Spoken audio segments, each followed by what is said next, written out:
What's up, YouTube? It's another day with the one and only Billy J. This is another episode of a week late and dollar short in our review of American Idol Season 14, Episode 19. And this is the episode where the top 12 are revealed. And once again, American Idol had this Price of Right type format where they had the contestants up in an area and one by one they would be called down to the stage and sing for the audience. And in this episode, the contestants sang their audition songs. Also, only the top 10 contestants would make it straight through to the top 12, and then the judges would pick 2 contestants to add to make it the top 12.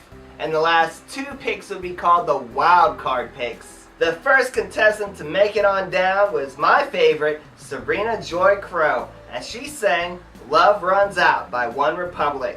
For me, she seemed just a little bit off-key and pitchy, but only at the beginning, and then once she got to the chorus part and beyond, she was pitch perfect. For me, it was a great performance from Serena.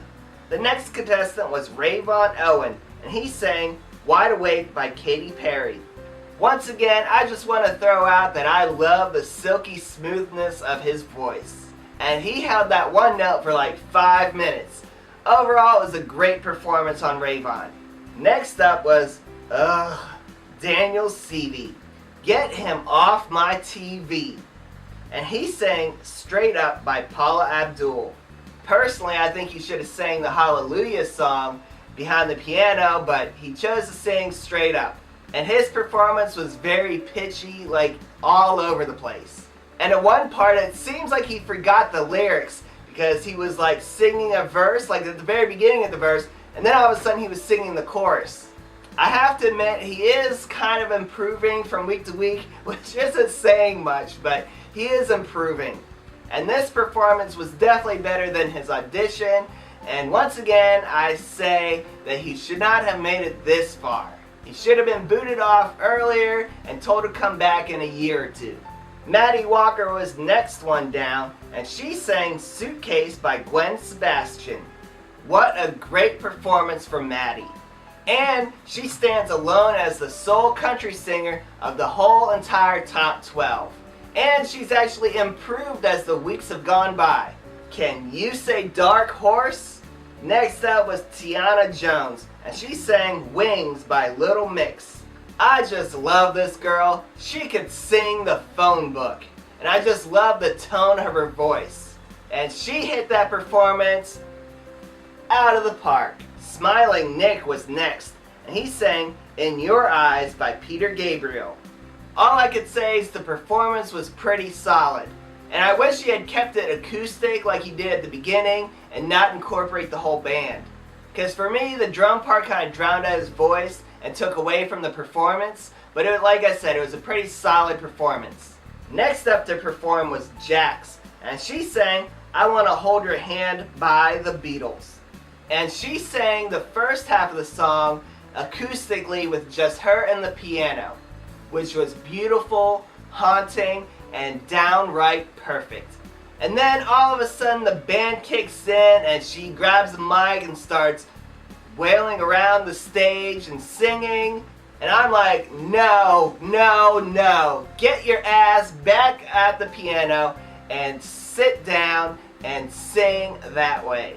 Behind the piano is exactly where you belong. You don't belong moving around on the stage and trying to sing like a big pop song. And I have a feeling her trying to do that, get away from what makes her Jax, is going to be her downfall. She reminds me of a Norah Jones, where she's just perfect with just her and a piano or a very small band and just singing her heart out that way. Not up there trying to dance and move around. That's not you, baby girl. At least not your voice type. Next up was Kasim Middleton, and he sang Sir Duke by Stevie Wonder. My man got up there and performed like he's done every week. And he showed that he had some beatboxing skills.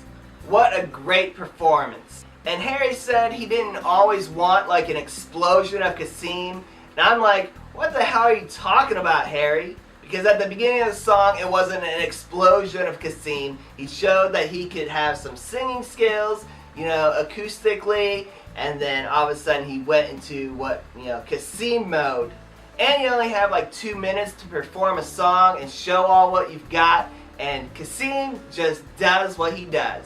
Clark Beckham was the last male to round out our top 10, and he sang "It's a Man's World" by James Brown. He is so good looking and he can sing.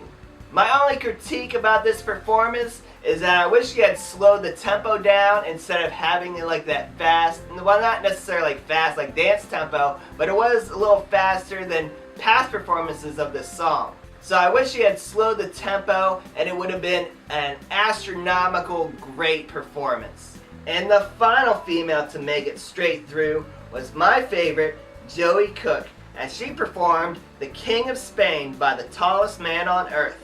And she didn't use her accordion in this performance like she did in her audition. She used kind of like a mini guitar / ukulele.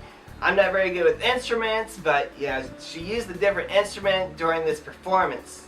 But the performance was just as good as her performance with the accordion.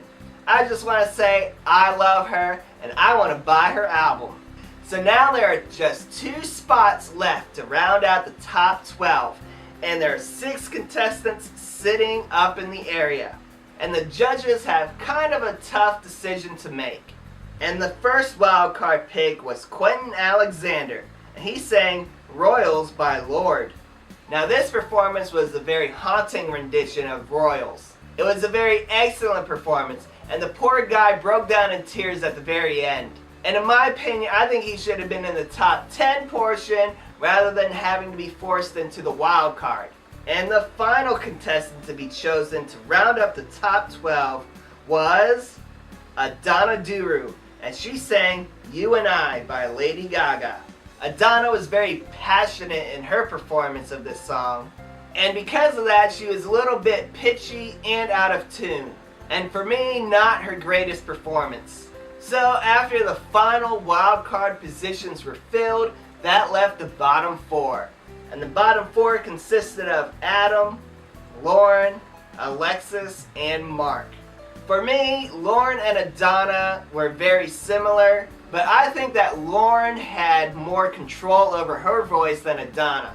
And I personally would have chosen Lauren over Adana because of that. And of course, Quentin would have been picked over Adam and Mark any day of the week. So there's no surprise there. And I have a feeling that if Daniel was in the bottom 3 as opposed to Quentin, that Daniel still would have made it through to the top 12 because J-Lo and Keith would have outvoted Harry.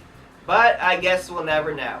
So my bottom 2 performances of the night, I would have to say would be Daniel and Adana. For me, Adana's performance obviously wasn't her greatest performance, and I kind of understand because she had so many emotions running through, being the last one picked, and thinking that she's going home and everything like that. And Daniel is Daniel.